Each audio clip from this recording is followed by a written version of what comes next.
Hello everyone, मैं ममता गुप्ता। आज देखेंगे 18 सितंबर 2016 को जो एग्जाम हुआ था, सेकंड पेपर है ये सोशल साइंस वाला पार्ट। आज हम देखेंगे। आइए शुरू करते हैं। ये 45 वाला क्वेश्चन तो हमने पिछली वीडियो में देख लिया था। अब 46 से देखेंगे। दक्षिण भारत में नमक सत्याग्रह के एक वयोवृद्ध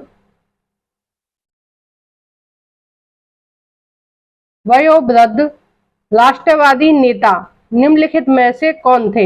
देखो, नमक सत्याग्रह किससे जुड़ा है आपको पता है, महात्मा गांधी जी से, है ना। नमक सत्याग्रह किससे जुड़ा है? महात्मा गांधी जी से। लेकिन जो महात्मा गांधी थे वो तो पश्चिम भारत में चला रहे थे, यानी कि गुजरात के आसपास वाले इलाकों में जो आंदोलन चल रहा था वो महात्मा गांधी जी चला रहे थे। लेकिन यहाँ पर क्या पूछा है? यहाँ पर पूछा है दक्षिण भारत। ठीक है, तो दक्षिण भारत के कौन थे? तो दक्षिण भारत के थे श्री राजगोपालाचारी। ठीक है, कौन थे? श्री राजगोपालाचारी। तो दक्षिण भारत में ये चला रहे थे नमक सत्याग्रह, और पश्चिम भारत में महात्मा गांधी जी चला रहे थे। नेक्स्ट देखते हैं 47। देखो, ये 8th क्लास एनसीईआरटी से आया है 46 वाला, और देखो 47 वाला भी 8th क्लास हिस्ट्री एनसीईआरटी से ही आया है। 47, ज्योतिबा फूले ने अपनी पुस्तक गुलामगिरी को निम्नलिखित में से किन्हें समर्पित किया? ज्योतिबा फूले जी जो थे वो महाराष्ट्र के थे, यानी कि दक्षिण भारत के थे। देखिए, ये जो नर्मदा के नीचे नीचे है ना, उसको हम दक्षिण भारत बोलेंगे। ठीक है, अगर आप नर्मदा के नीचे से ना समझे, अगर आप मैप में जानते हो कि मध्य प्रदेश कहाँ है, तो मध्य प्रदेश से नीचे नीचे वाले हिस्से को हम दक्षिण भारत बोलते हैं, है ना। अगर एक सेकंड मैं आपको बता देती हूँ। आपको अगर नए हैं आप चैनल पर, आपको नहीं पता होगा दक्षिण भारत किसे बोलते हैं। जो कंटिन्यूअस पढ़ रहे हैं उनको तो पता होगा। देखिए, ये मध्य प्रदेश है। ठीक है, बीच वाला क्या है? मध्य प्रदेश। और यहां से नीचे नीचे वाली को हम क्या बोलेंगे? दक्षिण भारत बोलेंगे। यानी कि इतने एरिया को हम क्या दक्षिण भारत बोलते हैं। मध्य प्रदेश से नीचे नीचे वाले को, ये महाराष्ट्र है, कर्नाटक है, तमिल है ना, केरल है, ये सब किस में आते हैं? ये दक्षिण भारत में आते हैं। आंध्र प्रदेश है। ठीक है, ये सारी चीजें किस में आती है? दक्षिण भारत में। तो देखो, दक्षिण भारत में के थे ज्योतिबा फूले, और इन्होंने जो अपनी पुस्तक है वो किसको समर्पित की थी? आइए देखते हैं। पहला है उन भारतीयों को जिन्होंने भारतीय स्वतंत्रता संग्राम में भाग लिया।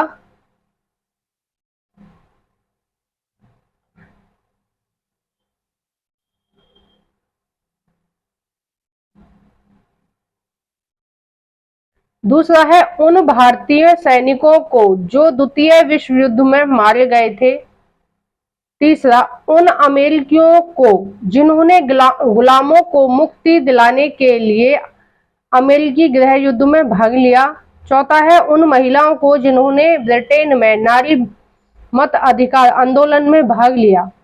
तो 47 का जो सही आंसर है वो है तीसरा। तीसरा आंसर एकदम सही है। और ये जो ज्योतिबा फूले थे, इन्होंने जो एससी है और उनके लिए काफी काम किया था।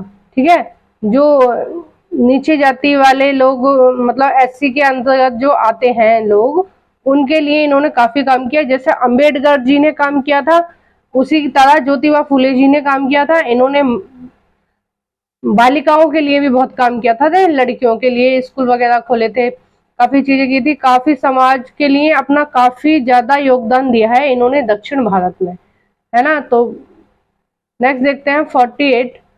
भारत में उच्च न्यायालयों के संबंध में दिए गए दो कथनों पर विचार कीजिए। देखो, उच्च न्यायालय होता है हाई कोर्ट। ठीक है, उच्च न्यायालय क्या होता है? High court. अब देखिए, हाई कोर्ट के संबंध में क्या क्या बात कही गई है, हम वो देखते हैं। पहला है उच्च न्यायालय राज्य सरकारों के अंतर्गत आती हैं, ये एकदम गलत बात है। दूसरा है उच्च न्यायालयों के सभी न्यायाधीशों की नियुक्ति राज्य के मुख्यमंत्री के साथ विचार विमर्श करने के बाद की जाती है। तो देखिए, 48 के ना दोनों ही गलत हैं। अब मैं आपको बता देती हूँ कि ये क्यों गलत है। जो जितना भी ये न्यायपालिका चलती है वो चलती है सुप्रीम कोर्ट के अधीन, यानी कि सुप्रीम कोर्ट को हम शॉर्ट फॉर्म में एससी भी बोलते हैं, ठीक है, एससी के अधीन चलती है, ठीक है। उसके बाद जो इसके अधीन कार्य करती है, सुप्रीम कोर्ट के अधीन काम करती है उच्च न्यायालय, और उच्च न्यायालय के अधीन बहुत सारी कोर्ट हैं जो काम करती हैं, ठीक है, जिला लेवल की उच्च न्यायालय के अकॉर्डिंग काम करती हैं। तो सुप्रीम कोर्ट जो है, एससी कोर्ट जो है, वो पूरे भारत का एक ही है, लेकिन जो उच्च न्यायालय है वो हर राज्य के अलग अलग है, ठीक है। उच्च न्यायालय यानी हाई कोर्ट, हाई कोर्ट हर राज्य के अलग अलग है ना। जैसे यूपी का अलग है, बिहार का अलग है ना, दिल्ली का अलग है, हर जगह का मतलब हर प्रदेश का अलग अलग उच्च न्यायालय होता है। लेकिन जो इन सब जिसके अधीन ये सारी उच्च न्यायालय काम करते हैं वो होता है सुप्रीम कोर्ट, ठीक है। और इसकी जो नियुक्ति करता है, सुप्रीम कोर्ट के जजों की भी नियुक्ति राष्ट्रपति करते हैं और उच्च न्यायालय के जजों की भी नियुक्ति राष्ट्रपति ही करते हैं। देखिए सुप्रीम कोर्ट में और इसमें हाई कोर्ट में बहुत कंफ्यूजन रहता है। देखो इंग्लिश में तो बोलते हैं उसको सुप्रीम कोर्ट, और उच्च न्यायालय को बोलते हैं हाई कोर्ट, ठीक है। और देखिए हिंदी में बोलते हैं सुप्रीम कोर्ट को सर्वोच्च न्यायालय, सर्वोच्च मतलब सबसे ऊपर, उससे ऊपर कोई है ही नहीं। और उसके बाद आता है उच्च न्यायालय। आइए नेक्स्ट देखते हैं 49, निम्नलिखित मदों में कौन सी मद कैलिको के नाम से जानी गई जिसे पुर्तगाली भारत से यूरोप ले गए थे। देखो जो कैलिको है ना, ये यूरोप में एक प्रकार का कानून था, ठीक है। और वो जो कानून था वो सूती कपड़े से रिलेटेड एक कानून बनाया गया था, उसका नाम था कैलिको, ठीक है, कैलिको नाम था उस कानून का। तो जो जितनी भी सूती वस्त्र के कपड़े वगैरह वो हमारे यहाँ से यूरोप वाले ले जाते थे। पुर्तगाल भी क्या है, यूरोप में ही आता है। तो यूरोप वाले जितने भी प्रकार के कपड़े, सूती कपड़े हमारे यहाँ से ले जाते थे, उन्होंने सबका नाम कैलिको ही रख दिया, क्योंकि वहां पर इससे रिलेटेड एक कानून बना था। तो आइए इसको भी देखते हैं। पहला है मसाले, दूसरा है फुटकर माल या पीस गुड्स, तीसरा है सूती कपड़े, चौथा है मसलिन या मलमल। तो देखो इससे बहुत बार क्वेश्चन आया है, ये भी 8th क्लास एनसीईआरटी का है, हिस्ट्री का, और इसका आंसर जो हो जाएगा वो हो जाएगा तीसरा। नेक्स्ट देखते हैं 50, एक शिक्षक अनुभव करता है कि उच्च प्राथमिक स्तर पर विषय का भारत, ये गलत टाइप हो गया है शायद, भारत नहीं होगा इसमें, भार होगा, ठीक है, ये ता गलत टाइप हो गया है, भार बहुत है। उच्च प्राथमिक कौन सा हो गया, प्राथमिक हो गया 1 to 5, ठीक है, 1 to 5 हो जाएगा प्राथमिक, और 6 to 8 हो जाएगा उच्च प्राथमिक। आप 6 to 8 की तैयारी कर रहे हो ना, उच्च प्राथमिक वाले सीटेट की तैयारी कर रहे हो ना, उच्च प्राथमिक वाले की तैयारी कर रहे हो, 6 to 8 वाले की तैयारी कर रहे हो आप। तो उच्च प्राथमिक में भार बहुत अधिक है। निम्नलिखित में से सबसे अच्छे उपागम का सुझाव दीजिए। अब देखिए कौन सा उपागम सबसे अच्छा रहेगा, उसे देखते हैं। पहला है प्रत्यक्ष अध्ययन से महत्वपूर्ण क्षेत्रों की पहचान कर इन पर नोट्स लिखें। दूसरा है क्रियाकलापों को छोड़ दें क्योंकि उनका परीक्षण नहीं किया जाता, यानी कि वो जो पेपर में नहीं आते हैं, इसलिए एक्टिविटीज को छोड़ दें। तीसरा है सारे पाठ्यक्रम को जल्दी जल्दी पढ़ा दें। चौथा है ऐसी विषय वस्तु विकसित करें जो विषय सीमा को पार करके कई प्रत्ययों को सिखा सके। देखो एक शिक्षक ने क्या अनुभव किया है कि 6 to 8 में क्या है, विषय का भार बहुत अधिक है ना। तो निम्नलिखित में से सबसे अच्छा सुझाव कौन सा है जो इस समस्या का समाधान होगा। तो 50 का जो सही आंसर हो जाएगा वो हो जाएगा 4th, कि हम ऐसी विषय वस्तु विकसित करें जो विषय सीमाओं को पार करके कई सारे प्रत्ययों को हमें सिखा सके, ठीक है, ये हो जाएगा 4th।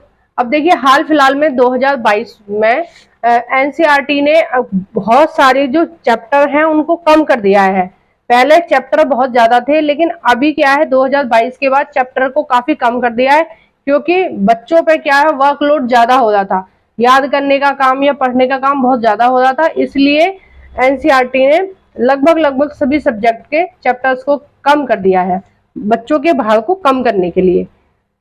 आइए नेक्स्ट देखते हैं। 51, अधिक गहराई में स्थित खनिज निक्षेपों तक पहुंचने के लिए गहरे छिद्र बनाए जाते हैं। इस प्रकार के खनन को क्या कहा जाता है? पहला है वृत्तिका खनन, दूसरा है उत्खनन, तीसरा है कूपी खनन, चौथा है प्रवेधन। तो इसका जो सही आंसर है वो है चौथा। और देखिए ये जो प्रवेधन द्वारा जो खनन किया जाता है, ये किया जाता है गैसों का। क्या किया है, ड्रिल मशीन से या ड्रिल से एक छेद कर दिया जाता है, उससे जो अंदर धरातल के अंदर जो गैस है, ठीक है, जो सीएनजी है जिसका प्रयोग हम वाहन चलाने के लिए करते हैं, तो वो क्या है पाइप छेद करके उसमें पाइप डाल दिया जाता है और पाइप के द्वारा वो जो गैस है वो ऊपर आती रहती है और हम उसको क्या है सिक्योर कर लेते हैं या कहीं और उसको पाइप के द्वारा ही ट्रांसफर कर देते हैं। तो प्रवेधन से कौन से खनन होता है? प्रवेधन द्वारा एक तरह से गैस की पाइप मतलब गैस का खनन होता है। और मैं आपको बता दूं कि ये भी एनसीईआरटी में से आया, जितने भी क्वेश्चन हैं वो सारे की सारे एनसीईआरटी में से ही आए हैं और मैं अपने चैनल पे एनसीईआरटी को बहुत ही विस्तार से करा रही हूँ। चाहो तो आप मेरे चैनल पे आके देख सकते हो। मैंने 6, 7, 8 तीनों क्लास की ज्योग्राफी करा दी है। ज्योग्राफी से ही सबसे ज्यादा क्वेश्चन पूछे जाते हैं सीटेट में, और सबसे ज्यादा जो इम्पोर्टेंट है वो 7th क्लास की ज्योग्राफी है, उससे तो बहुत ज्यादा क्वेश्चन पूछे जाते हैं। लगभग हर प्रैक्टिस सेट में ही बहुत ज्यादा क्वेश्चन पूछे जाते हैं और बहुत इंपॉर्टेंट है। तो मैंने पहले क्या किया है, चैप्टर को पढ़ाया है, 1-2 पार्ट में मैंने छोटे छोटे पार्ट बनाए ताकि आप बोर ना हो वीडियो देखने में। तो पहले मैंने चैप्टर को पढ़ाया है और उसके बाद उसके क्वेश्चन आंसर भी कराए हैं। तो 2 प्लेलिस्ट हैं, अगर आप मेरे चैनल पे विजिट करके देखेंगे तो 2 प्लेलिस्ट मैंने बनाई हुई हैं। पहले में 6 to 8 क्वेश्चन आंसर सीरीज है और दूसरा है 6 to 8 वाली जो ज्योग्राफी में पढ़ा रही हूँ वो है, ठीक है। तो आप देख सकते हैं डिटेल में, और आपको अगर उन वीडियोस को आप देखेंगे तो आपको ये पेपर जो है ये कुछ भी नहीं लगेगा, आप सोचोगे कि ये तो बहुत ईजी है। अगर आप मेरा थ्योरी वाला भी पोर्शन नहीं देख पाते हैं, आपके पास अब टाइम कम रह रहा है, मैं समझ सकती हूँ 15-20 दिन रह गए, तो आप क्या कर सकते हैं, मेरी क्वेश्चन आंसर वाली वीडियोस को देख सकते हैं। वो 10-10 मिनट की वीडियो है, आप अगर दिन में 2-2 वीडियो भी देखेंगे तो पेपर तक आपको पूरा कंप्लीट हो जाएगा ज्योग्राफी। और अगर मेरा चैनल आपको अच्छा लगता है, हेल्प करता है, तो प्लीज सब्सक्राइब करो। सब्सक्राइब नहीं करते हो आप लोग, देख देख के चले जाते हो, ठीक है। नेक्स्ट देखते हैं 52, लद्दाख में पाए जाने वाला यूरेनियम एक उदाहरण है। किसका उदाहरण है यूरेनियम? देखो ये 8th क्लास एनसीईआरटी से आया है, ज्योग्राफी से ही। पहला है वास्तविक संसाधन का, दूसरा है निक्षेप संसाधन का, तीसरा है संभाव्य संसाधन का, चौथा है भंडार संसाधन का। तो 52 का जो सही आंसर है वो हो जाएगा तीसरा, संभाव्य संसाधन का है ये। संभाव्य संसाधन का मतलब है कि वहां इन निक्षेपों की संभावना है कि वहां पर यूरेनियम है, लेकिन अभी तक हमने खनन करके उसको निकाला नहीं है, यानी कि हमें संभावना है कि हो सकता है। नेक्स्ट देखते हैं 53, गर्म जल के झरने डैश से प्राप्त ताप ऊर्जा के परिणाम स्वरूप बनते हैं। पहला है सौर ऊर्जा, दूसरा है भूतापीय ऊर्जा, तीसरा है ज्वारीय ऊर्जा, चौथा है पवन ऊर्जा। तो इसका जो सही आंसर हो जाएगा वो हो जाएगा दूसरा, भूतापीय ऊर्जा। देखिए जो पृथ्वी के अंदर कुछ मैग्मा है वो क्या है, पिघली अवस्था में है। मैग्मा कैसी अवस्था में है? पिघली हुई अवस्था में है। तो वो जो पिघली हुई अवस्था में है, अगर आप देखेंगे ज्वालामुखी का उद्गार देखेंगे तो कैसा होता है, आग आग जैसा निकलता है ना। जब ज्वालामुखी उद्गार होता है, जब लावा निकलता है, तो आप ये मान सकते हैं कि जो पृथ्वी का टेम्परेचर है अंदर का वो बहुत ज्यादा है, ठीक है, बहुत ही ज्यादा है टेम्परेचर। तो उसकी वजह से क्या है, कई बार आपने देखा होगा जैसे ज्वाला जी हैं तो वहां पर जोत जली हुई है, वो मतलब पता नहीं कब से जोत जली हुई है और अब तक जली ही आ रही है। तो हिंदू धर्म के कई सारी देवी देवताओं का ऐसा मैंने सुना है, कभी मैंने देखा नहीं है, पर ये बात सच है कि कई जगह क्या है जोत टाइप की जली हुई है और वो जलती रहती है दिन रात। और ऐसा माना जाता है कि ये भगवान की कृपा है या भगवान का वास है यहाँ पर। लेकिन अगर आप साइंटिफिक वो भी तरीका एक सही है, ठीक है, मैं किसी की धार्मिक भावनाओं को आहत नहीं करना चाहती, लेकिन उसका साइंटिफिक रीजन भी मैं आपको बताती हूँ कि उसका साइंटिफिक रीजन ये है कि जो भूतापीय ऊर्जा है, यानी कि पृथ्वी के अंदर क्या है, जो टेम्परेचर है वो उसकी वजह से आग जली हुई है। ठीक है, कहीं कहीं क्या है गैस बहुत धीमी गति से रिस रही होती है, तो वहां पर वो जोत हमें जली हुई है। या आप देखते हैं कि कई कई जगह आपको गर्म पानी के कुंड मिलेंगे। वो कोई अगर आप धर्म से जोड़ के इसको देखें तो वो एक तरह का चमत्कार है, भगवान का चमत्कार है। लेकिन अगर आप साइंटिफिक तरीके से उसको देखते हैं तो वो क्या है, वो भूतापीय ऊर्जा है, यानी कि नीचे का जो मैग्मा है वो धरातल के बहुत पास है, उसकी वजह से पृथ्वी तप रही है और उसके ऊपर जो पानी है वो हमेशा खौलता रहता है।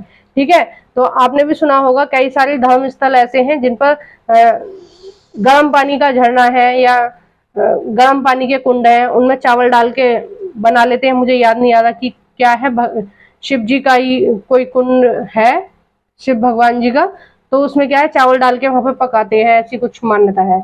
आइए नेक्स्ट देखते हैं 54। संसार में प्रचलित कृषि की सही विशेषता का चयन निम्नलिखित में से कीजिए। कुछ अटपटा सा लगा ये मुझे, देखो ये थोड़ा गलत टाइप हो गया, मैं पढ़ देती हूँ इस क्वेश्चन को।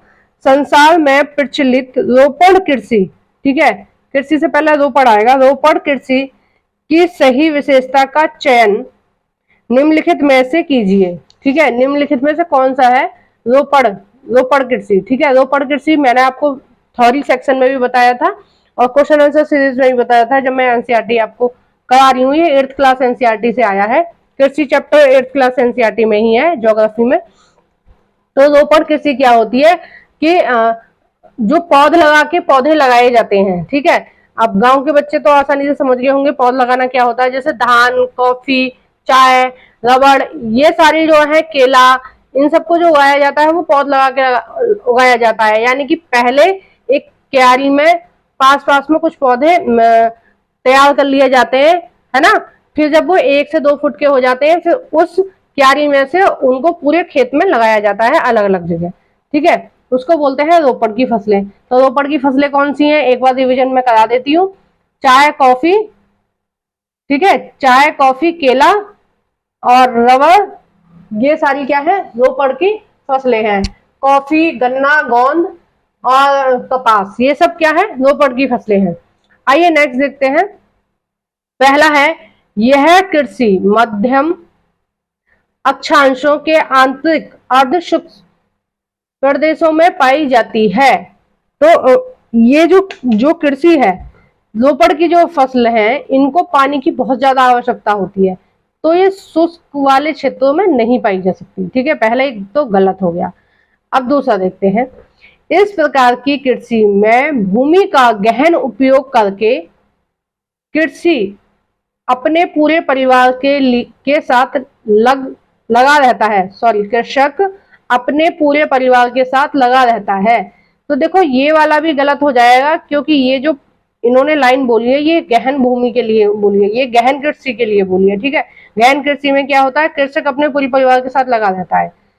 तीसरा है, इसमें प्रति एकड़ उपज कम होती है, तो ये भी गलत है, ये भी गहन भूमि के ये दोनों जो पॉइंट है ये गहन भूमि के हैं। अब ये चौथा वाला सही होगा, जब 3 गलत है तो ये चौथा सही होगा। देखिए, जो रोपण कृषि है वो क्या है, एक प्रकार की वाणिज्य प्रकार की कृषि है जो विस्तृत क्षेत्रों पर की जाती है। ठीक है, और ये मैं आपको बता दूं कि ये जो रोपण की फसल है ये वहां ज्यादा होती है जहां पानी पर्याप्त मात्रा में मिलता है पौधे को। ठीक है, रोपण की सभी फसलों को पानी की आवश्यकता होती है। रोपण की जो फसलें हैं ज्यादातर ये क्या है, उष्णकटिबंधीय क्षेत्रों में पाई जाती हैं। ज्यादातर फसलें उष्णकटिबंधीय क्षेत्रों में पाई जाती हैं। और वाणिज्य फसलें वो होती हैं जो वैसी फसलें जिनका उत्पादन विक्रय हेतु किया जाता है, यानी कि मार्केट में बेचने के लिए किया जाता है। ये बहुत बड़े पैमाने पर उगाई जाती है। नेक्स्ट देखते हैं 55। मध्य और शीर्ष प्रबंधन की प्रतिभा सर्वाधिक उपलब्ध होने का विशेष लाभ निम्नलिखित में से किस नगर को हमेशा प्राप्त है? मध्य और शीर्ष प्रबंधन की प्रतिभा, ठीक है, यानी कि जो वो कौन सा नगर है, भारत का वो कौन सा नगर है जिसका जो जो प्रबंधन में मध्य या शीर्ष पे रहता है हमेशा, ठीक है, प्रबंधन में यानी कि मैनेजमेंट में। तो इसका जो सही आंसर है आइए देखते हैं। पहला है पुणे, दूसरा है बेंगलुरु, तीसरा है चंडीगढ़, चौथा है कोच्चि। तो 55 का जो हो जाएगा सही आंसर वो हो 55 का हो जाएगा दूसरा, बेंगलोर। जो बंगलोर है वो क्या है, एक तरह से